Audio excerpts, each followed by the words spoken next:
Smart scope में खुशामदीद। इल्म, हौसला अफजाई और खुद को बेहतर बनाने के लिए स्मार्ट स्कोप यूट्यूब चैनल में आप सबको खुशामदीद। एक छोटी सी गुजारिश है शुरू में, हमने देखा है कि हमारे अक्सर देखने वाले वीडियोस तो देखते हैं, पसंद भी करते हैं, लेकिन चैनल को सब्सक्राइब नहीं करते और ना ही आगे शेयर करते हैं।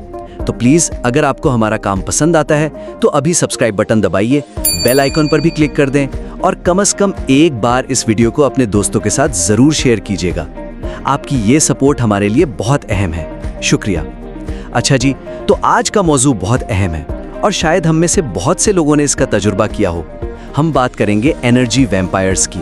जी, एनर्जी वैम्पायर्स ये एक काफी आम इस्तिलाह बन गई है। हाँ, तो ये होते कौन है? मतलब क्या ये कोई खास किस्म के लोग हैं? देखें, सादा लफ्जों में ये वो लोग हैं जो दूसरों की जज्बाती, जहनी या आप कह लें रूहानी तवानाई वो चूस लेते हैं। अच्छा, चूस लेते हैं, मतलब कैसे? मतलब ये कि उनके साथ वक्त गुजारने के बाद आप खुद को थका हुआ, खाली या जज्बाती तौर पर नचरा हुआ महसूस करते हैं। तो ये पहचान में कैसे आते हैं? क्या ये शुरू से ही ऐसे होते हैं? नहीं, यही तो मसला है। शुरू में ये अक्सर बहुत दिलकश लगते हैं, बड़े हमदर्द, तवज्जो देने वाले। बिल्कुल। लेकिन इनका असल मकसद कुछ और होता है। वो दूसरों को, खास तौर पर जो लोग ज्यादा हसास और हमदर्द होते हैं, जिन्हें एम्पैथ्स कहते हैं। एम्पैथ्स, हाँ सुना है। जी, तो वो एम्पैथ्स को इस्तेमाल करते हैं अपनी तवज्जो, तारीफ या कंट्रोल की जो भूख है उसे मिटाने के लिए। तो ये कोई भी हो सकता है? दोस्त, रिश्तेदार? बिल्कुल, आपका कोई दोस्त हो सकता है, दफ्तर में कोई साथी, कोई रिश्तेदार, यहाँ तक कि खानदान का कोई फर्द भी। अच्छा, तो इनकी कुछ खास निशानियाँ, कुछ खुसूसियात होती होंगी? जी बिल्कुल होती हैं। सबसे नुमाया तो ये कि ये अमूमन खुद पसंद होते हैं, मतलब उन्हें सिर्फ अपनी ज़ात से गर्ज होती है। ठीक। फिर ये दूसरों को कंट्रोल करने वाले होते हैं, मतलब मैनिपुलेटिव। अपनी बात मनवाने के लिए जज्बाती जोड़ तोड़ का सहारा लेते हैं। जज्बाती जोड़ तोड़। जी, और अक्सर खुद को बेचारा या मजलूम जाहिर करेंगे ताकि आप उन पर तर्ज खाएं और उनकी मदद करें। ओह। इनमें गहरी हमदर्दी की कमी होती है। वो दूसरों के जज्बात को समझते नहीं या समझना चाहते नहीं। और ये इल्जाम तराशी, और वो एक लफ्ज आपने इस्तेमाल किया था, गैस लाइटिंग। हाँ, इल्जाम तराशी और गैस लाइटिंग ये इनके बड़े हथियार हैं। अपनी गलती कभी नहीं मानेंगे, उल्टा आप पर डाल देंगे। और गैस लाइटिंग का मतलब है कि वो आपको आपकी अपनी समझ, आपकी हकीकत पर शक करने पर मजबूर कर देते हैं। बाप रे, मतलब आपको लगेगा कि शायद मैं ही गलत हूँ। बिल्कुल, आप कंफ्यूज हो जाएंगे, अपनी यादाश्त पर, अपने फैसलों पर शक करने लगेंगे। ये तो बहुत खतरनाक है। जी, और ताल्लुकात में ये हमेशा लेने वाले होते हैं, देने वाले नहीं। वो आपसे वक्त, तवनाई, तवज्जो सब कुछ लेंगे, लेकिन बदले में कुछ नहीं देंगे। तो खुलासा ये कि अगर किसी के साथ रहकर आप मुसलसल थका हुआ, परेशान या खुद को कमतर महसूस करें तो खतरे की घंटी बज जानी चाहिए। बिल्कुल सही। ये एक बड़ा इशारा है कि आप शायद किसी एनर्जी वैम्पायर से डील कर रहे हैं। अच्छा, आपने एम्पैथ का जिक्र किया था। ये लोग, इनका खास निशाना क्यों बनते हैं? देखिए, एम्पैथ्स जो है ना, वो कुदरती तौर पर बहुत नरम दिल, ख्याल रखने वाले और हसास होते हैं। जी। वो दूसरों के दुख दर्द को महसूस करते हैं और उनकी मदद करना चाहते हैं। उनकी यही हमदर्दी और मदद का जज्बा जो है वो उन वैम्पायर्स को खींचता है। बिल्कुल, वैम्पायर ये जानता है कि एम्पैथ उन्हें आसानी से माफ कर देगा, उनकी बार बार मदद करेगा और उनकी जरूरियात को अपनी जरूरियात पर फौकियत देगा। तो बेचारे एम्पैथ्स तो फिर बुरी तरह फंस जाते होंगे। जी, अक्सर ऐसा ही होता है।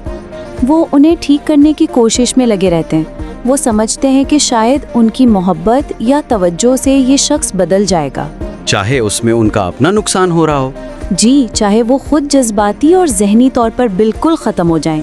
ये तो एक साइकिल, एक चक्कर सा लगता है। क्या ऐसा ही है? आपने बिल्कुल सही कहा। ये एक खतरनाक चक्कर है। इसके कुछ मराहिल होते हैं। अच्छा, क्या है वो? पहला मरहला होता है चार्म फेज, जब वैम्पायर बहुत प्यार, बहुत तवज्जो दिखाएगा। आपको लगेगा कि ये दुनिया का बेहतरीन इंसान है। ठीक। फिर आहिस्ता आहिस्ता शुरू होता है मैनिपुलेशन फेज।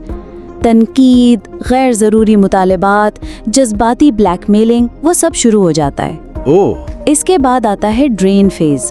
अब एम्पैथ पूरी तरह थक चुका होता है, उलझन का शिकार होता है, खुद को कसूरवार महसूस करता है। लेकिन फिर भी शायद ताल्लुक निभाने की कोशिश करता है। जी बिल्कुल, वो फिर भी वैम्पायर को खुश करने की कोशिश करता है और ये चक्कर ये बार बार चलता रहता है। कब तक? तब तक जब तक एम्पैथ या तो बहुत वाज़े किस्म की हुदूद कायम ना कर ले या फिर हिम्मत करके वो ताल्लुक ही खत्म ना कर दे। ये जानना भी जरूरी है कि इसका असर सिर्फ जज्बाती या जहनी नहीं होता। नहीं, बिल्कुल नहीं, ये आपकी जिस्मानी सेहत को भी बुरी तरह मुतासिर कर सकता है। जैसे कि दायमी थकावट, यानी हर वक्त थका थका महसूस करना, सर में दर्द रहना, जिस्मानी कमजोरी, नींद का खराब हो जाना, ये सब आम अलामात हैं। और जहनी सेहत पर डिप्रेशन वगैरह? जी, डिप्रेशन, शदीद बेचैनी यानी एंजाइटी, और सबसे बढ़कर खुद एतमादी का बिल्कुल खत्म हो जाना। आप खुद को कमतर और बेकार समझने लगते हैं। रूहानी तौर पर भी कोई असर होता है? यकीनन, आपका जो अंदरूनी सुकून है, जिंदगी का मकसद है, वो सब कहीं खो जाता है। आपको एक खालीपन महसूस होता है। तो अगर किसी को शक हो कि वो किसी ऐसे शख्स के साथ डील कर रहा है, तो वो कैसे यकीन करे? कुछ सवालात हैं जो वो खुद से पूछ सकता है। जी बिल्कुल, चंद अहम सवालात हैं। पहला, क्या मैं इस शख्स से मिलने के बाद अक्सर बुरा, खालीपन या शदीद थकावट महसूस करता हूँ? ठीक। दूसरा, क्या मुझे इस शख्स को नहीं कहने में बहुत मुश्किल होती है, चाहे मैं जानता हूँ कि मुझे नहीं कहना चाहिए? क्या मैं जुर्म महसूस करता हूँ?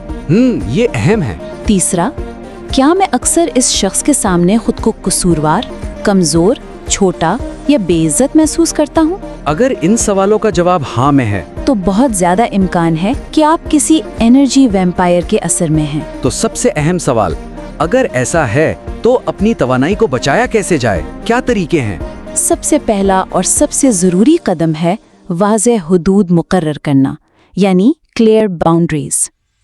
हुदूद मतलब ये कि आपको नहीं कहना सीखना होगा, अपनी ज़रूरियात और अपनी तवानाई की हिफाजत के लिए, और बगैर किसी जुर्म के एहसास के नहीं कहना। ये मुश्किल होता है अक्सर लोगों के लिए। बहुत मुश्किल होता है, खास तौर पर एम्पैथ्स के लिए, लेकिन ये सीखना पड़ता है।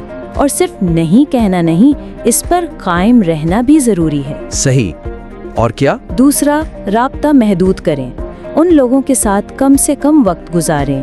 अगर मुकम्मल तौर पर ताल्लुक ख़त्म करना मुमकिन नहीं, जैसे दफ्तर में या ख़ानदान में, तो बातचीत को मुख्तसर और सतही रखें। अच्छा, गैर ज़रूरी बहस से बचें? बिल्कुल। तीसरा, अपनी अंदरूनी आवाज़, अपनी विजदान यानी इंट्यूशन पर भरोसा करें। अगर कोई शख्स या सूरत हाल आपको बेचैन करती है, आपको ठीक नहीं लगती, तो उस एहसास को अहमियत दें, नज़रअंदाज ना करें। यानी अपनी बट फीलिंग को सुने। एग्जैक्टली। चौथा, मुस्बत लोगों का हल्का बनाएं। ऐसे लोगों के साथ वक्त गुजारें जो आपकी हौसला अफजाई करते हैं, आपको समझते हैं और आपको अच्छा महसूस करवाते हैं। ये तो बहुत ज़रूरी है। पांचवा, ये समझने की कोशिश करें कि आप ऐसे लोगों की तरफ खिंचते क्यों हैं। अक्सर इसकी जड़ें बचपन के तजुर्बात या कंडीशनिंग में होती हैं। अपने अंदरूनी जख्मों को समझना शिफायाबी का पहला कदम है। खुद शिनासी यानी? जी। और छठा, अपना ख्याल रखना, सेल्फ केयर, ये बहुत अहम है। सेल्फ केयर में क्या क्या शामिल है? अपनी जिस्मानी, जहनी और रूहानी ज़रूरियात का ख्याल रखना, अच्छी नींद, सेहतमंद खुराक, वर्जिश, इबादत, मुराकबा, फितरत में वक्त गुजारना, वो काम करना जिनसे आपको खुशी मिलती है, ये सब आपकी तवानाई को बहाल करता है। तो ये हिकमत अमली अपनाने से बंदा खुद को बचा सकता है? जी बिल्कुल। और फिर शिफायाबी का अमल शुरू होता है, हीलिंग। हीलिंग में क्या होता है? इसमें सबसे पहले तो खुद को माफ करना शामिल है।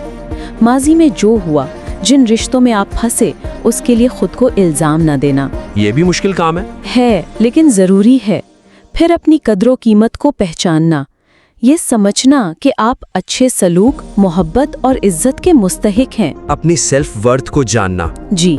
फिर अपनी ताकत और तवानाई को दोबारा हासिल करना और सेहतमंद हुदूद को अपनी जिंदगी का हिस्सा बनाना।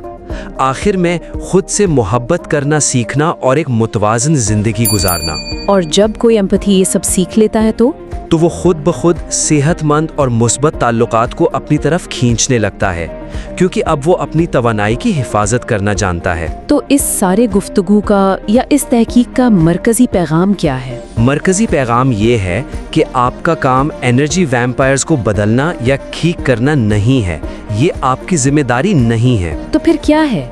आपका काम है अपनी रोशनी यानी अपनी कीमती तवानाई की हिफाजत करना, ताकि वो सिर्फ उन लोगों तक पहुंचे जो वाकई इसके मुस्तहिक हैं, जो इसकी कदर करते हैं। बहुत खूब, यानी अपनी तवानाई को ज़ाया होने से बचाना है। बिल्कुल।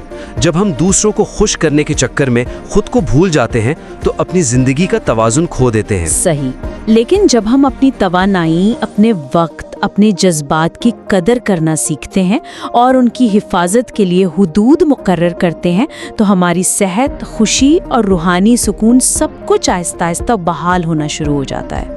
ज़बरदस्त।